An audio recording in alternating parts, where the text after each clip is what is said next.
Good evening money persons, welcome to daily మనిషి number 649. ఈ రోజు డైలీ మనీషోలోని ఇండియా అండ్ కెనడా మధ్యన కొంచెం టెన్షన్ వాతావరణం అయితే క్రియేట్ అయింది. సో దీని వలన ఏ ఇండియన్ స్టాక్స్ పైన ఎక్కువగా ఇంపాక్ట్ ఉంటుందో మాట్లాడుకుందాం. దాంతో పాటు మార్కెట్ లో ఉన్నటువంటి ఇంపార్టెంట్ అప్డేట్స్ అన్నిటిని క్విక్ గా డిస్కస్ చేసేద్దాం. ముందుగా మార్కెట్ అప్డేట్ చూసినట్లయితే ఈ రోజు సెషన్ లో సెన్సెక్స్ 796 పాయింట్స్ కరెక్ట్ అయ్యి 66,800 పాయింట్స్ కి క్లోజ్ అయినట్లయితే నిఫ్టీ 231 పాయింట్స్ కరెక్ట్ అయ్యి 19,901 పాయింట్స్ కి క్లోజ్ అయింది. అండ్ ఈ రోజు సెషన్ లో మిడ్ క్యాప్ ఇండెక్స్ 0.38% కరెక్ట్ అయినట్లయితే స్మాల్ క్యాప్ ఇండెక్స్ 0.47% కరెక్ట్ అయింది. అండ్ బ్యాంక్ నిఫ్టీ 1.29% కరెక్ట్ అయింది.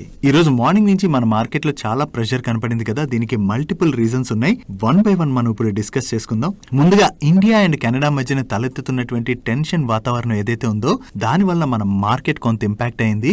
ఈ ఇష్యూ గురించి ఎవరికైతే ఐడియా ఉండదో వాళ్ళకి ఇప్పుడు సింపుల్ గా ఎక్స్ప్లెయిన్ చేస్తాను. మీలో చాలా మందికి ఖలిస్తాన్ మూవ్మెంట్ గురించి ఐడియా ఉండి ఉంటుంది కదా. ఈ ఖలిస్తాన్ అంటే సిక్స్, వాళ్ళు చాలా రోజుల నుంచి సెపరేట్ సిక్ నేషన్ కావాలని చెప్పి ఆందోళనలు చేస్తున్నారు. అండ్ ఈ సిక్ కమ్యూనిటీ ఏదైతే ఉందో మన ఇండియా తర్వాత కెనడాలో ఎక్కువ మంది ఉంటారు కాబట్టి ఆ కెనడాలో కూడా ఈ ఖలిస్తాన్ మూవ్మెంట్ రిలేటెడ్ గా వీళ్ళు ఎప్పటి నుంచో ఆందోళనలు కొనసాగిస్తూ వస్తున్నారు.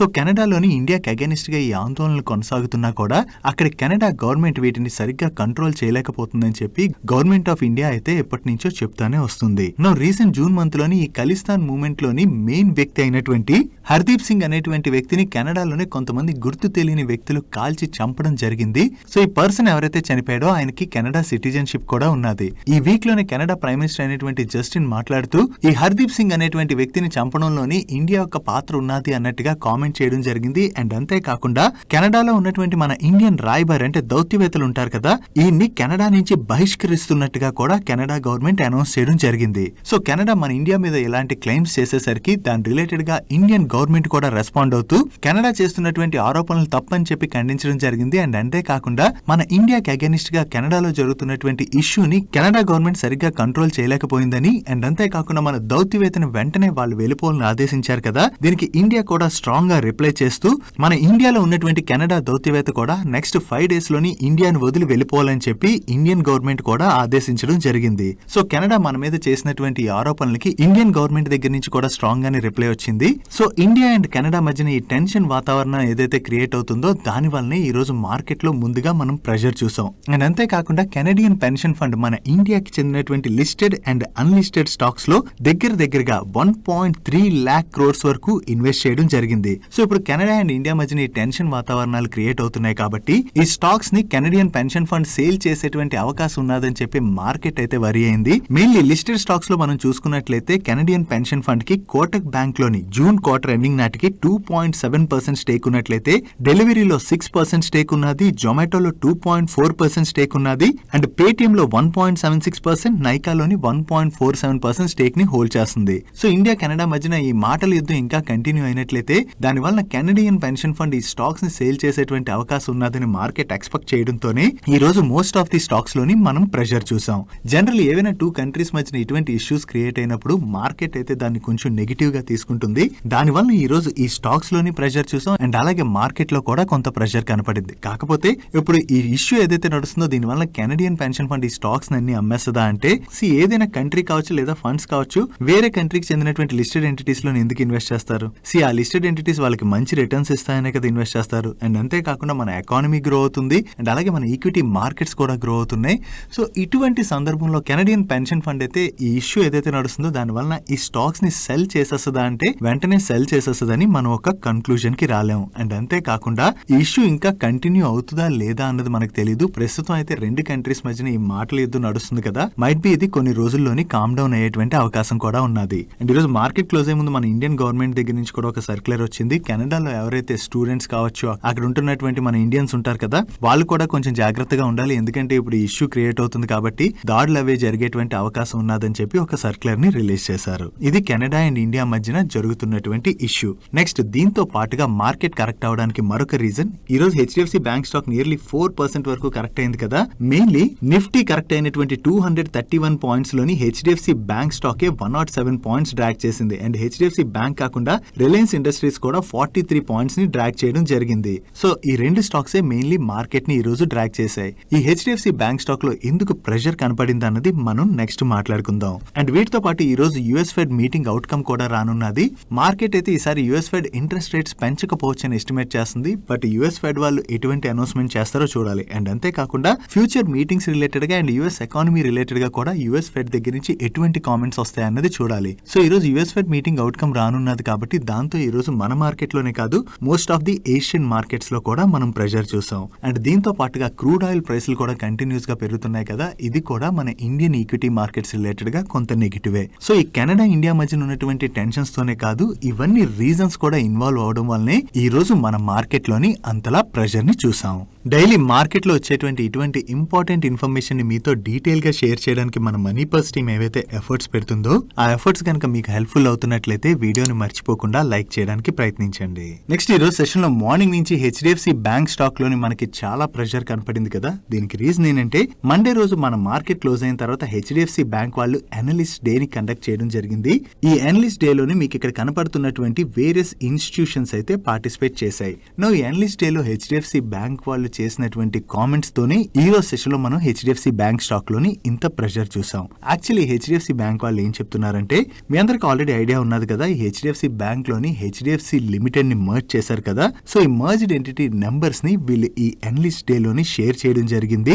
వీళ్ళ నెట్ ఇంట్రెస్ట్ మార్జిన్ ఈ ఫైనాన్షియల్ ఇయర్ 24 Q1 నాటికి 4.1% గా ఉండేది. అది మర్జర్ తర్వాత 3.7 to 3.8% కి తగ్గినట్లుగా. అండ్ అలాగే వీళ్ళ రిటర్న్ రేషియోస్ ROA అంటే రిటర్న్ ఆన్ అసెట్స్ ఈ Q1 నాటికి 2.1% గా ఉండేవి. అది పోస్ట్ మర్జర్ 1.9 to 2% కి తగ్గాయని. అండ్ అలాగే వీళ్ళ ROE అంటే రిటర్న్ ఆన్ ఈక్విటీ ఈ Q1 ఎండింగ్ నాటికి 17.2% గా ఉండేది. అది పోస్ట్ మర్జర్ 16% కి తగ్గుతున్నట్లుగా వీళ్ళు షేర్ చేశారు. అండ్ దీంతో పాటు మరొక సర్ప్రైజింగ్ ఫ్యాక్టర్ ఏంటంటే, ఈ జూన్ క్వార్టర్ ఎండింగ్ నాటికి హెచ్డిఎఫ్సి బ్యాంక్ యొక్క గ్రాస్ ఎన్పిఏ నెంబర్ 1.2% గా ఉండేది. అది జూలై 1 నాటికి 1.4% కి పెరిగేటువంటి ఛాన్స్ ఉన్నదని. అండ్ అంతేకాకుండా ఫస్ట్ క్వార్టర్ తో పోలిస్తే వీళ్ళ నెట్ ఎన్పిఏ నెంబర్ కూడా పెరిగేటువంటి ఛాన్స్ ఉన్నదని చెప్పి వీళ్ళు షేర్ చేయడం జరిగింది. మెయిన్లీ దీనికి రీజన్ ఏంటంటే, హెచ్డిఎఫ్సి లిమిటెడ్ యొక్క non retail housing loan portfolio ఏదైతే ఉందో దీనిలోని జూలై 1 నాటికి గ్రాస్ బ్యాడ్ లోన్ 6.7% గా ఉన్నాయి. సో ఈ ఎన్పిఏ నెంబర్ ఏదైతే పెరుగుతుందో దాన్ని అయితే మార్కెట్ నెగిటివ్ గా తీసుకుంది. అండ్ అంతేకాకుండా హెచ్డిఎఫ్సి లిమిటెడ్ హెచ్డిఎఫ్సి బ్యాంక్ లో మర్జ్ అయిన తర్వాత వీళ్ళ నెంబర్స్ మీద కూడా ప్రెషర్ కనపడుతుంది కదా. సో ఈ ప్రెషర్ మరొక 2-3 క్వార్టర్స్ అయితే కంటిన్యూ అయ్యేటువంటి అవకాశం ఉన్నదని చెప్పి వేరియస్ అనలిస్టులు షేర్ చేయడం జరిగింది. దీంతో ఈ అనలిస్ట్ డే తర్వాత various rating agencies HDFC bank stock యొక్క రేటింగ్ ని డౌన్ గ్రేడ్ చేయడం అండ్ అలాగే టార్గెట్ ప్రైస్ ని కూడా తగ్గించడం జరిగింది. సో దీని వల్లనే మనం ఈ రోజు మార్నింగ్ నుంచి హెచ్డిఎఫ్సి బ్యాంక్ స్టాక్ లోని ప్రెషర్ చూసాం. సో హెచ్డిఎఫ్సి లిమిటెడ్ యాడ్ అయిన తర్వాత హెచ్డిఎఫ్సి బ్యాంక్ నెంబర్స్ లో ప్రెషర్ అయితే ప్రస్తుతం కనబడుతుంది కదా. దాని నుండి హెచ్డిఎఫ్సి బ్యాంక్ ఎంత త్వరగా రికవర్ అవుతుంది అన్నది మనం చూడవలసి ఉన్నది. అండ్ అలాగే హెచ్డిఎఫ్సి బ్యాంక్ రిలేటెడ్ గా మార్కెట్ లో మరొక రూమర్ కూడా నడిచింది. ఈ హెచ్డిఎఫ్సి బ్యాంక్ యొక్క రీటైల్ బ్రాంచ్ బ్యాంకింగ్ యొక్క కంట్రీ హెడ్ అయిన అరవింద్ వోహరా గారు హెచ్డిఎఫ్సి బ్యాంక్ నుంచి రిజైన్ చేసి బంధన్ బ్యాంక్ లో జాయిన్ అవబోతున్నట్లుగా న్యూస్ అయితే సర్క్యులేట్ అయింది. దీంతో హెచ్డిఎఫ్సి బ్యాంక్ వాళ్ళు ఎకనామిక్ టైమ్స్ తో మాట్లాడుతూ అరవింద్ వోహరా గారు మరొక బ్యాంక్ లో జాయిన్ అవుతారని న్యూస్ ఏదైతే సర్క్యులేట్ అవుతుందో అది ఫాల్స్ న్యూస్ అని చెప్పి క్లారిఫై చేయడం జరిగింది. అండ్ దీంతో పాటు హెచ్డిఎఫ్సి బ్యాంక్ లో ఈ రోజు ఒక లార్జ్ ట్రేడ్ కూడా జరిగింది. ఈ లార్జ్ ట్రేడ్ లోని 11.6 lakh shares each share 1633 rupees 10 paisa చొప్పున హ్యాండ్స్ చేంజ్ అవడం జరిగింది. నెక్స్ట్ అదాని గ్రీన్ ఎనర్జీలోని టోటల్ ఎనర్జీస్ వాళ్ళు ఇన్వెస్ట్ చేయడానికి చూస్తున్నట్లుగా మనం రీసెంట్ డైలీ మనీ షోలోనే డిస్కస్ చేసుకున్నాం కదా. దీని రిలేటెడ్ గా అదాని గ్రీన్ వాళ్ళ దగ్గర నుంచి ఈ రోజు కన్ఫర్మేషన్ కూడా వచ్చింది. ఈ అదాని గ్రీన్ ఎనర్జీ లిమిటెడ్ వాళ్ళు అండ్ టోటల్ ఎనర్జీ లిమిటెడ్ వాళ్ళు కలిపి ఒక అగ్రిమెంట్ లోకి ఎంటర్ అయ్యారు. ఈ అగ్రిమెంట్ లో భాగంగా వీళ్ళిద్దరూ 50-50 పార్ట్నర్షిప్ లోని ఒక జాయింట్ వెంచర్ ని స్టార్ట్ చేయబోతున్నారు. ఈ జాయింట్ వెంచర్ లోని టోటల్ ఎనర్జీస్ వాళ్ళు $300 million ఇన్వెస్ట్ చేయబోతున్నట్లయితే అదాని గ్రీన్ ఎనర్జీ వాళ్ళు వాళ్ళ తరపు నుంచి 1050 megawatt solar and wind power పోర్ట్ఫోలియోని ఈ జాయింట్ వెంచర్ లోకి వీళ్ళు తీసుకురాబోతున్నారు. ఈ 1050 మెగావాట్ పోర్ట్ఫోలియోలోని ఆల్రెడీ 300 మెగావాట్ పోర్ట్ఫోలియో ఆపరేషన్ లోకి వచ్చేసింది. అండ్ మరొక 500 మెగావాట్ అండర్ కన్స్ట్రక్షన్ లో ఉన్నట్లయితే another 250 megawatt portfolio under development assets లోనే ఉన్నట్లుగా వీళ్ళు షేర్ చేస్తున్నారు. టోటల్ ఎనర్జీ వాళ్ళు ఇన్వెస్ట్ చేయబోయేటువంటి ఈ $300 million ఏవైతే ఉన్నాయో వాటిని వీళ్ళ ఫ్యూచర్ డెవలప్మెంట్స్ కోసం యూజ్ చేయబోతున్నట్లుగా వీళ్ళు షేర్ చేయడం జరిగింది. సో మన కంట్రీలోని గ్రీన్ ఎనర్జీ ఆపర్చునిటీ ఏదైతే ఉన్నదో ఈ ఆపర్చునిటీని క్యాటర్ చేయడానికి టోటల్ ఎనర్జీ వాళ్ళు ఈ ఇన్వెస్ట్మెంట్ చేసినట్లుగా మనం అర్థం చేసుకోవచ్చు. నెక్స్ట్ టాటా మోటార్స్ వాళ్ళు లాస్ట్ 1 to 1.5 year నుంచి వీళ్ళ వెహికల్ మ్యానుఫ్యాక్చరింగ్ లో వీళ్ళకి ఇన్పుట్ కాస్ట్ ఏదైతే పెరుగుతుందో ఆ కాస్ట్ ని వీళ్ళ వెహికల్ ప్రైసెస్ పెంచడం ద్వారా ఎండ్ యూజర్ కి అయితే ట్రాన్స్ఫర్ చేస్తూ వస్తున్నారు. ఇప్పుడు మరొకసారి టాటా మోటార్స్ వాళ్ళు వాళ్ళ కమర్షియల్ వెహికల్స్ పైన ప్రైస్ హైక్ చేయబోతున్నట్టుగా అనౌన్స్ చేయడం జరిగింది. ఈ అక్టోబర్ 1 నుంచి వీళ్ళ కమర్షియల్ వెహికల్స్ పైన వీళ్ళు 3% వరకు ప్రైస్ హైక్ అయితే చేయబోతున్నారు. సో దీని రిలేటెడ్ గా మేనేజ్మెంట్ కూడా సో ఇన్పుట్ కాస్ట్ పెరుగుతుంది, ఆ ఇన్పుట్ కాస్ట్ ని ఎండ్ యూజర్ కి ట్రాన్స్ఫర్ చేయడానికి ప్రైస్ హైక్ తీసుకుంటున్నట్లుగా కామెంట్ చేయడం జరిగింది. సో ఇలా కంపెనీ ప్రైస్ హైక్ తీసుకోవడం వల్ల ఎండ్ యూజర్ పైన అయితే భారం పడచ్చు, కానీ అది కంపెనీ రిలేటెడ్ గా అయితే మనం పాజిటివ్ గా అర్థం చేసుకోవచ్చు. Next ACs, air coolers and water purifiers ని మ్యానుఫ్యాక్చర్ చేసేటువంటి బ్లూ స్టార్ స్టాక్ లో ఈ రోజు మార్నింగ్ నుంచి పాజిటివ్ మూమెంట్ కనపడింది కదా. దీనికి రీజన్ ఏంటంటే ఈ బ్లూ స్టార్ వాళ్ళు వాళ్ళ Q1 రిజల్ట్స్ అనౌన్స్ చేసినప్పుడే 1 or more ట్రెంచెస్ లో 1000 crores వరకు ఫండ్ రైజ్ చేస్తామని అనౌన్స్ చేశారు. ఈ ఫండ్ రైజ్ లో భాగంగా ఈ సెప్టెంబర్ 18th రోజున వీళ్ళు QIP ని లాంచ్ చేయడం జరిగింది. ఈ QIP యొక్క ఫ్లోర్ ప్రైస్ ని వీళ్ళు అప్రాక్సిమేట్లీ 784 రూపీస్ గా ఫిక్స్ చేశారు. మండే రోజు ఈ స్టాక్ క్లోజింగ్ ప్రైస్ తో మనం కంపేర్ చేస్తే ఈ QIP ప్రైస్ కూడా ఆల్మోస్ట్ దగ్గరలోనే ఉన్నది. సో మార్కెట్ లో ఆల్మోస్ట్ ట్రేడ్ అవుతున్నటువంటి ప్రైస్ కే వీళ్ళు QIP రూట్ లోని వీళ్ళ షేర్స్ ని ఇష్యూ చేస్తున్నారని చెప్పి ఈ అప్డేట్ రావడంతోనే మనకి ఈ రోజు సెషన్ లో స్టాక్ లోని అంత పాజిటివ్ మూమెంటం కనపడింది. నెక్స్ట్ సూర్య రోషిని వాళ్ళు రీసెంట్ గానే ఫేస్ వాల్యూ 10 గా ఉన్న వాళ్ళ స్టాక్ ని ఫేస్ వాల్యూ 5 కి స్ప్లిట్ చేయబోతున్నట్టుగా అనౌన్స్ చేశారు. అంటే ఏంటంటే రికార్డ్ డేట్ నాటికి ఎవరి దగ్గర అయితే ఈ సూర్య రోషిని యొక్క 1 స్టాక్ ఉంటుందో అది 2 స్టాక్స్ అవబోతుంది. ఈ 1 స్టాక్ 2 స్టాక్స్ అవడం వల్ల మనకు వచ్చేటువంటి యాడెడ్ అడ్వాంటేజ్ ఏమి ఉండదు. ఎందుకంటే ఈ స్టాక్ ఏ రేషియోలో అయితే స్ప్లిట్ అవుతుందో అదే రేషియోని స్టాక్ ప్రైస్ కూడా మనకి అడ్జస్ట్ అయిపోతుంది. ఈ స్టాక్ స్ప్లిట్ రిలేటెడ్ గా వీళ్ళ బోర్డు ఈ 18th సెప్టెంబర్ రోజున మీట్ అయ్యి October 6th ని రికార్డ్ డేట్ గా ఫిక్స్ చేయడం జరిగింది. సో ఒకవేళ మీలో ఎవరైనా ఈ స్టాక్ స్ప్లిట్ లో పార్టిసిపేట్ చేయాలనుకున్నట్లయితే October 6th నాటికల్లా మీ డిమాట్ అకౌంట్ లోని ఈ సూర్య రోషిని స్టాక్స్ క్రెడిట్ అయి ఉండాలి. సో ఈ స్టాక్ స్ప్లిట్ రిలేటెడ్ గా వీళ్ళు రికార్డ్ డేట్ అనౌన్స్ చేసేసరికి ఈ రోజు సెషన్ లో మనకి సూర్య రోషిని స్టాక్ లో పాజిటివ్ మూమెంటం కనపడింది. నెక్స్ట్ కర్ణాటక బ్యాంక్ వాళ్ళ దగ్గర నుంచి ఒక అప్డేట్ వచ్చింది. యాక్చువల్లీ బ్యాంక్స్ అండ్ NBFCs కి చాలా వరకు ఫండ్స్ అవసరం ఉంటుంది కదా. సో దీని రిలేటెడ్ గానే ఈ కర్ణాటక బ్యాంక్ వాళ్ళ బోర్డు ఈ 22nd సెప్టెంబర్ రోజున అంటే ఈ శుక్రవారం రోజున మీట్ అయ్యి మల్టిపుల్ వేస్ లోని ఫండ్ రైజ్ చేయబోతున్నట్లుగా అనౌన్స్ చేయడం జరిగింది. వీళ్ళ దగ్గర నుంచి ఫండ్ రైజ్ రిలేటెడ్ గా అనౌన్స్మెంట్ రావడంతోనే ఈ రోజు సెషన్ లో కర్ణాటక బ్యాంక్ స్టాక్ లో మనం పాజిటివ్ మూమెంటం చూసాం. వీళ్ళు ఎంత ఫండ్ రైజ్ చేస్తారు అండ్ ఏ రూట్ లో ఫండ్ రైజ్ చేస్తారు అన్నది మనకి ఫ్రైడే రోజు తెలుస్తుంది. నెక్స్ట్ రీసెంట్ గా డిఫెన్స్ సెక్టర్ లో ఉన్నటువంటి కంపెనీస్ కి గవర్నమెంట్ ఆఫ్ ఇండియా దగ్గర నుంచి కంటిన్యూస్ గా మంచి ఆర్డర్స్ వస్తున్నాయి. దాంతో వీళ్ళ ఆర్డర్ బుక్స్ కూడా బాగా గ్రో అవుతున్నాయి. ఇప్పుడు డిఫెన్స్ PSU కంపెనీస్ లోని వన్ ఆఫ్ ది కంపెనీ అయినటువంటి భారత్ డైనమిక్స్ లిమిటెడ్ వాళ్ళకి ఇండియన్ ఎయిర్ ఫోర్స్ దగ్గర నుంచి 290 crores వర్త్ ఆర్డర్ వచ్చింది. ఈ ఆర్డర్ లో భాగంగా వీళ్ళు ఇండియన్ ఎయిర్ ఫోర్స్ వాళ్ళకి సర్ఫేస్ టు ఎయిర్ మిసైల్స్ ని సప్లై చేయబోతున్నారు. Next white good products contract manufacturing services offer చేసేటువంటి అంబర్ ఎంటర్ప్రైజెస్ వాళ్ళ రిలేటెడ్ గా ఒక ఇంట్రెస్టింగ్ అప్డేట్ ఉన్నది. వీళ్ళ సబ్సిడరీ కంపెనీ అయినటువంటి ఇల్జిన్ ఎలక్ట్రానిక్స్ ప్రైవేట్ లిమిటెడ్ వాళ్ళు నెక్సా బేస్ ప్రైవేట్ లిమిటెడ్ వాళ్ళతో కలిపి ఒక జాయింట్ వెంచర్ కంపెనీని ఫామ్ చేయబోతున్నారు. ఈ నెక్సా బేస్ ప్రైవేట్ లిమిటెడ్ అనేటువంటి కంపెనీ నాయిస్ వాళ్ళకి చెందినటువంటి కంపెనీ. ఈ నాయిస్ అంటే బ్లూటూత్స్ అవి మ్యానుఫ్యాక్చర్ చేస్తుంటారు కదా, మీలో ఆల్రెడీ చాలా మందికి తెలిసే ఉంటుంది.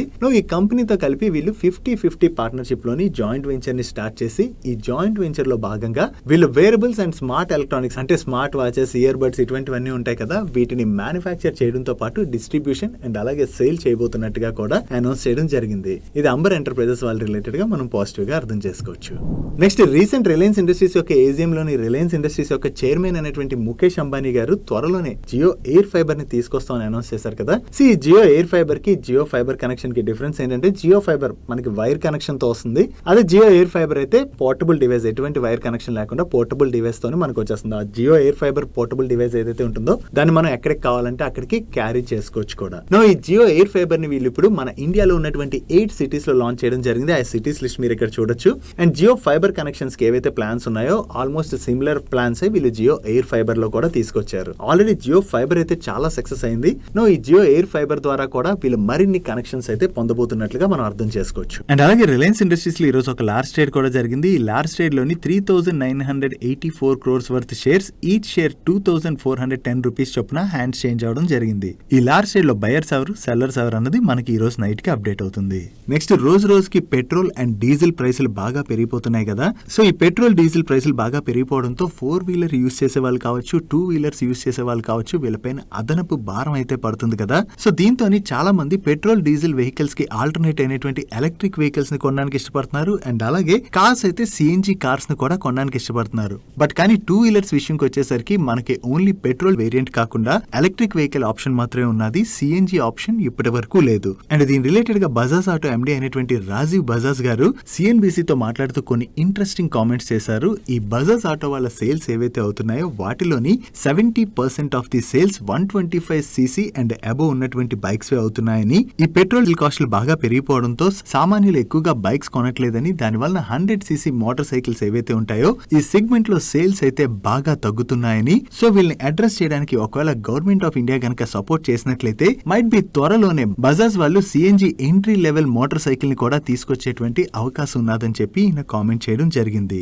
సో చూడాలి బజాజ్ ఆటో వాళ్ళు సిఎన్జి 2 వీలర్ సైడ్ ఏమైనా వర్క్ చేస్తున్నారేమో. ఒకవేళ వర్క్ చేసి నిజంగా సక్సెస్ఫుల్ అయి త్వరలోనే వీళ్ళు గనక లాంచ్ చేసినట్లయితే సిఎన్జి 2 వీలర్స్ కూడా బాగానే సేల్ అయ్యేటువంటి అవకాశం ఉన్నది. అండ్ అంతేకాకుండా గవర్నమెంట్ ఆఫ్ ఇండియా కూడా సిఎన్జి ఇన్ఫ్రాని పెంచడానికి స్ట్రాంగ్ గా వర్క్ చేస్తుంది. దీంతో 4 వీలర్స్ కొనే వాళ్ళు కూడా చాలా మంది రీసెంట్ గా సిఎన్జి వెహికల్స్ కొనడానికి ఇష్టపడుతున్నారు. సో ఇప్పుడు రాజీవ్ బజాజ్ గారి కామెంట్స్ ని బట్టి బజాజ్ త్వరలోనే సిఎన్జి 2 వీలర్ రిలేటెడ్ ఏమైనా అనౌన్స్మెంట్ చేస్తుందేమో మనం చూడవలసి ఉన్నది. నెక్స్ట్ డేటా ప్యాటర్న్స్ వాళ్ళకి చెన్నై సిరుసిరి ఐటీ పార్క్ లో ఉన్నటువంటి వీళ్ళ ప్రెమిసెస్ లోని ఇన్కమ్ ట్యాక్స్ రైట్స్ జరిగినట్లుగా పుతియా తలైమురే అనేటువంటి న్యూస్ ఛానల్ లోని న్యూస్ సర్క్యులేట్ అయింది. దీంతో డేటా ప్యాటర్న్స్ వాళ్ళు దీని రిలేటెడ్ గా ఒక క్లారిఫికేషన్ ని రిలీజ్ చేస్తూ వీళ్ళపైన ఎటువంటి ఐటీ రైట్స్ కూడా జరగలేదని, మీడియాలోని ఏదైతే వీళ్ళపైన ఐటీ రైట్స్ జరిగినట్లుగా న్యూస్ సర్క్యులేట్ అవుతుందో అది ఫాల్స్ న్యూస్ అని చెప్పి క్లారిఫికేషన్ ని రిలీజ్ చేయడం జరిగింది. వీళ్ళపైన ఐటీ రైట్స్ జరుగుతున్నాయని ఈ రోజు మార్నింగ్ న్యూస్ సర్క్యులేట్ అవడంతో స్టాక్ లో కొంత ప్రెషర్ కనపడింది. బట్ కంపెనీ దగ్గర నుంచి క్లారిఫికేషన్ వచ్చేసరికి అగైన్ స్టాక్ కొంత రికవర్ అయింది. నెక్స్ట్ ఎస్జేవిఎన్ వాళ్ళు అనదర్ పిఎస్యు కంపెనీ అయినటువంటి పిఎఫ్సి వాళ్ళతోని ఒక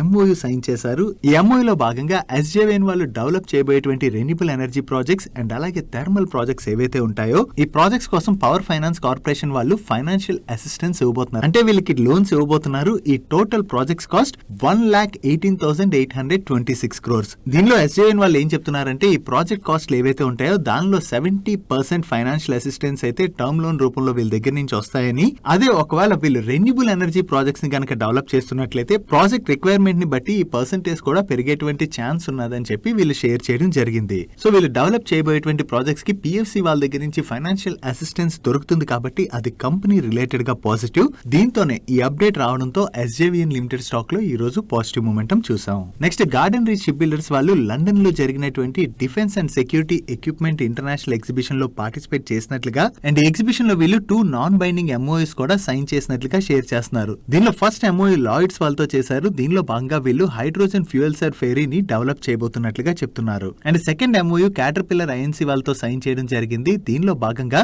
వీళ్ళిద్దరూ కొలాబరేట్ అయ్యి Indian Navy and Indian Coast Guard కి medium speed engine sale and service related గా వర్క్ చేయబోతున్నట్టుగా షేర్ చేస్తున్నారు. వీళ్ళు 2 ఎంఓయు సైన్ చేశారన్న అప్డేట్ తోనే ఈ రోజు సెషన్ లో garden reach ship builder stock 2% పైనే పెరిగింది. నెక్స్ట్ ఈ రోజు సెషన్ లో రీసెంట్ ఐపీఓ అయినటువంటి ఆర్ఆర్ కబెల్ లిమిటెడ్ స్టాక్ లిస్ట్ అయింది.